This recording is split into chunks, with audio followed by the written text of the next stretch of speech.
Hello everyone, IVF ജേർണിയുടെ മറ്റൊരു എപ്പിസോഡിലേക്ക് വീണ്ടും സ്വാഗതം. IVF ചെയ്യാൻ പോകുന്ന എല്ലാവരുടെയും മനസ്സിലുള്ള സംശയമാണ് എത്ര എംബ്രിയോ ട്രാൻസ്ഫർ ചെയ്താലാണ് സക്സസ് റേറ്റ് ഉണ്ടാകുക, കൂടുതൽ ചെയ്ത് കഴിഞ്ഞാൽ കൂടുതൽ ചാൻസസ് ഉണ്ടോ? ഇത് എല്ലാവർക്കും സംശയമാണ്. എന്നാൽ ഇതൊരു നമ്പർ ഗെയിം അല്ല, ഇതൊരു സയൻസും സേഫ്റ്റിയും തമ്മിൽ ബാലൻസ് ചെയ്യുന്ന ഒരു തീരുമാനമാണ്. അപ്പം അതുകൊണ്ട് ഇതിന് കൃത്യമായ ഒരു ഉത്തരം ഒറ്റ വാക്കിൽ പറയാൻ സാധ്യമല്ല. അപ്പോൾ ഇതിനെക്കുറിച്ച് അറിയുന്നതിന് വേണ്ടിയിട്ട് ഈ വീഡിയോ മുഴുവനായിട്ട് കാണാനായിട്ട് ശ്രദ്ധിക്കുക. IVF സംബന്ധമായ വീഡിയോസൊക്കെ ഈ ചാനൽ അപ്ലോഡ് ചെയ്യുന്നത് നിങ്ങൾക്ക് ഇത് ഉപകാരപ്രദമായും തോന്നുന്നുണ്ടെങ്കിൽ ഒന്ന് സബ്സ്ക്രൈബ് ചെയ്തേക്കാം. അപ്പോൾ നേരിട്ട് വീഡിയോയിൽ കിടക്കാം. IVF പ്രോസസ്സിൽ എഗ്ഗിനെയും സ്പേമിനെയും ലാവിൽ വെച്ച് ഒന്നിച്ച് ചേർത്തിട്ട് ഫെർട്ടിലൈസേഷൻ നടത്തി എംബ്രിയോ രൂപപ്പെടുത്തുന്നു. ഈ എംബ്രിയോനെ Day 3 വരെ ആക്കുന്നു. അപ്പോൾ അത് Day 3 എംബ്രിയോ ക്ലീവേജ് സ്റ്റേജ് എന്ന് പറയുന്നു. അല്ല Day 5 വരെ വളർത്തുന്നു, അത് ബ്ലാസ്റ്റോസിസ്റ്റ്. അപ്പോൾ Day 3 ആണോ ട്രാൻസ്ഫർ ചെയ്യുന്നത്, Day 5 ആണോ ട്രാൻസ്ഫർ ചെയ്യുന്നത് എന്നതുപോലും സക്സസിനെ ബാധിക്കുന്ന ഘടകമാണ്. അപ്പോൾ Day 3 എംബ്രിയോസ് 3 ചെയ്യുന്നു, Day 5 എംബ്രിയോസ് 3 ചെയ്യുന്നു, അങ്ങനെയൊന്നും പറയാൻ കിടത്തില്ല. അപ്പോൾ Day 3 ആണോ Day 5 ആണോ ട്രാൻസ്ഫർ ചെയ്യുന്നത് എന്നനുസരിച്ചിട്ട് കൂടി ഈ നമ്പർ ഡിസൈഡ് ചെയ്യാം. അപ്പോൾ ബ്ലാസ്റ്റോസിസ്റ്റ് Day 5 എംബ്രിയോ ആണ് ട്രാൻസ്ഫർ ചെയ്യുന്നതെങ്കിൽ അത് കൂടുതൽ ഡെവലപ്ഡ് ആയതിനാൽ യൂട്രസ് ഇംപ്ലാന്റ് ചെയ്യാനുള്ള സാധ്യതയും കൂടുതലാണ്. അപ്പൊ അതുകൊണ്ട് തന്നെ ഒരു ഗുഡ് ക്വാളിറ്റി ബ്ലാസ്റ്റോസിസ്റ്റ് ട്രാൻസ്ഫർ ചെയ്താലും സക്സസ് റേറ്റ് ഉണ്ടാകും. അപ്പൊ അതുകൊണ്ട് കൃത്യമായിട്ട് ഒരു എണ്ണം പറയാൻ സാധിക്കില്ല. ഇപ്പൊ എന്റെ കേസിൽ ലാസ്റ്റ് ചെയ്ത ട്രാൻസ്ഫറിൽ ഞാനൊരു Day 6 എംബ്രിയോ സിംഗിൾ ട്രാൻസ്ഫർ ആണ് ചെയ്തത്. പക്ഷെ നമുക്ക് പ്രഗ്നൻസി കിട്ടുകയും ചെയ്തു, ബേബി ആവുകയും ചെയ്തു.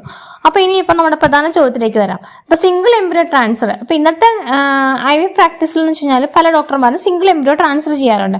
പ്രത്യേകിച്ച് എന്താ വെച്ച് കഴിഞ്ഞാൽ 35 വയസ്സ് താഴെയാണെങ്കിൽ, പിന്നെ എംബ്രിയോ ക്വാളിറ്റി നല്ലതാണെങ്കിൽ, അല്ലെങ്കിൽ ഫസ്റ്റ് അല്ലെങ്കിൽ സെക്കൻഡ് IVF അറ്റംപ്റ്റ് ആണെങ്കിൽ, അങ്ങനെയൊക്കെ ആണെങ്കിൽ സിംഗിൾ എംബ്രിയോ ട്രാൻസ്ഫർ ചില ഡോക്ടേഴ്സൊക്കെ പ്രിഫർ ചെയ്യാറുണ്ട്.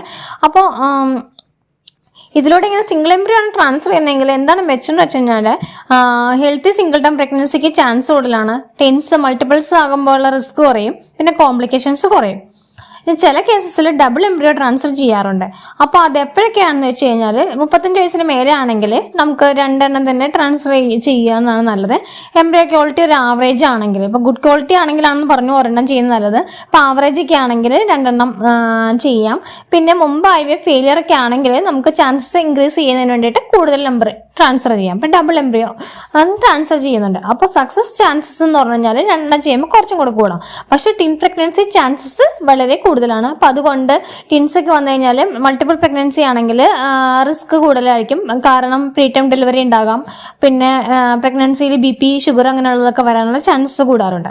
ഇനി 3 എണ്ണമാണ്. ഇപ്പം ഇപ്പോഴത്തെ കാലത്ത് 3 എണ്ണം അധികം തന്നെ പ്രിഫർ ചെയ്യാറില്ല. പണ്ടൊക്കെയാണെന്ന് വെച്ച് കഴിഞ്ഞാൽ 3 എംബ്രിയോസ് ട്രാൻസ്ഫർ ചെയ്തിരുന്നു. പക്ഷെ ഇപ്പോൾ ഓൾമോസ്റ്റ് ഒക്കെ അവോയ്ഡ് ചെയ്യാണ്. കാരണം ഈ 3 എണ്ണമൊക്കെ ചെയ്ത് കഴിയുമ്പോൾ 3 എണ്ണം ഇംപ്ലാന്റ് ആയി കഴിഞ്ഞാൽ പ്രിമച്വർ ഡെലിവറി, നേരത്തെ മാസം തികയുന്നതിന് മുമ്പ് നേരത്തെ പ്രസവം നടക്കും. അപ്പോൾ കുട്ടിക്ക് NICU അഡ്മിഷൻ വേണ്ടി വരും, ലോ ബർത്ത് വെയിറ്റ് ആയിരിക്കും, പിന്നെ അമ്മയ്ക്ക് BP ഡയബറ്റീസ് പോലുള്ള കോംപ്ലിക്കേഷൻസ് ഒക്കെ ഉണ്ടാവും. അപ്പോൾ അതുകൊണ്ട് തന്നെ സിംഗിൾ ടേം പ്രഗ്നൻസി ആണെങ്കിൽ ഇതൊക്കെ ഒരു പരിധി വരെ ഒഴിവാക്കാൻ സാധിക്കും. അപ്പോൾ ഇന്നത്തെ കാലത്തെന്ന് പറഞ്ഞു കഴിഞ്ഞാൽ സേഫ് പ്രഗ്നൻസിയാണ് ഡോക്ടേഴ്സ് പലപ്പോഴും പ്രിഫർ ചെയ്യുന്നത്. പിന്നെ ഇപ്പോൾ കൂടുതലും ഫ്രോസൺ എംബ്രിയോ ട്രാൻസ്ഫർ ആണ് നടന്നു കാണുന്നത്. അപ്പോൾ ഫ്രോസൺ എംബ്രിയോ ട്രാൻസ്ഫറിൽ എന്ന് പറഞ്ഞു കഴിഞ്ഞാൽ പണ്ടത്തെ പോലെയല്ല, എംബ്രിയോ എല്ലാം ഫ്രീസ് ചെയ്തതിനു ശേഷം യൂട്രസിന്റെ കണ്ടീഷൻസ് എല്ലാം അനുകൂലമായ ശേഷമാണ് നമ്മൾ ട്രാൻസ്ഫർ ചെയ്യാറ്. അപ്പോൾ യൂട്രസ് എല്ലാം നന്നായി ഒരുക്കി വെച്ചേക്കുന്നതുകൊണ്ട് തന്നെ ഇംപ്ലാന്റേഷൻ റേറ്റും കൂടുതലായിരിക്കും. അപ്പോൾ അതുകൊണ്ട് കൂടി നമ്മൾ അധികം എംബ്രിയോസ് ട്രാൻസ്ഫർ ഇപ്പൊക്കെ ചെയ്യാറില്ല. പിന്നെ ഈ എംബ്രിയോയുടെ എണ്ണത്തിനല്ല, ശരിക്കും പറഞ്ഞാൽ അതിന്റെ ഗ്രേഡ് ഒരു ക്വാളിറ്റി അനുസരിച്ചിട്ടാണ് നമ്മൾ സക്സസ് റേറ്റ് നിർണ്ണയിക്കുന്നത്. ഇപ്പോൾ 2 ആവറേജ് എംബ്രിയോ ട്രാൻസ്ഫർ ചെയ്യുന്നതും ഒരു ഗുഡ് എംബ്രിയോ ട്രാൻസ്ഫർ ചെയ്യുന്നതും ഡിഫറെന്റ് തന്നെയായിരിക്കും. അപ്പോൾ അതുകൊണ്ട് എണ്ണത്തിന്റെ ഒരു നമ്പർ ഗെയിം അല്ല എന്ന് ഞാൻ പ്രത്യേകം പറഞ്ഞു. ഇതൊരു സേഫ്റ്റിയും സയൻസും കൂടെ ഒരുമിച്ചുള്ള സംഭവമാണ്. അപ്പോൾ നമ്മൾ എത്ര എംബ്രിയോ എന്നതിനെക്കാട്ട് എംബ്രിയോ ക്വാളിറ്റിയാണ് ഇതിൽ വളരെ പ്രധാനപ്പെട്ടത്. ഇപ്പോൾ ഒരു A ഗ്രേഡ് എംബ്രിയോ ആണെങ്കിൽ ഒരു എംബ്രിയോ പോലും നല്ല റിസൾട്ട് നൽകാനായിട്ട് പറ്റും. അപ്പോൾ നമ്മൾ ആ ട്രാൻസ്ഫർ ചെയ്യുന്ന എംബ്രിയോയുടെ ക്വാളിറ്റി, അതുപോലെ ക്ലീവേജ് സ്റ്റേജ് ആണോ ബ്ലാസ്റ്റോസിസ്റ്റ് ആണോ, അങ്ങനെ അതെല്ലാം തന്നെ നോക്കിയിട്ടാണ് എത്ര എംബ്രിയോ ട്രാൻസ്ഫർ ചെയ്യുന്നത്. അതുപോലെ സക്സസ് റേറ്റും അതിനെയൊക്കെ ഡിപ്പെൻഡ് ചെയ്തിരിക്കും. പിന്നെ അമ്മയുടെ ഏജ്, പിന്നെ അതുപോലെ യൂട്രൈൻ കണ്ടീഷൻസ്, അങ്ങനെ എല്ലാ കാര്യങ്ങളും അനുകൂലമാകുമ്പോഴാണ് നമുക്ക് സക്സസ് ആയിട്ട് വരാം. അപ്പോൾ കൂടുതൽ എംബ്രിയോ ചെയ്തെന്ന് വെച്ചിട്ട് സക്സസ് റേറ്റ് കൂടുമെന്ന് പറയുന്നത് ഒരു മിത്താണ്, മിഥ്യാധാരണ മാത്രമാണ്.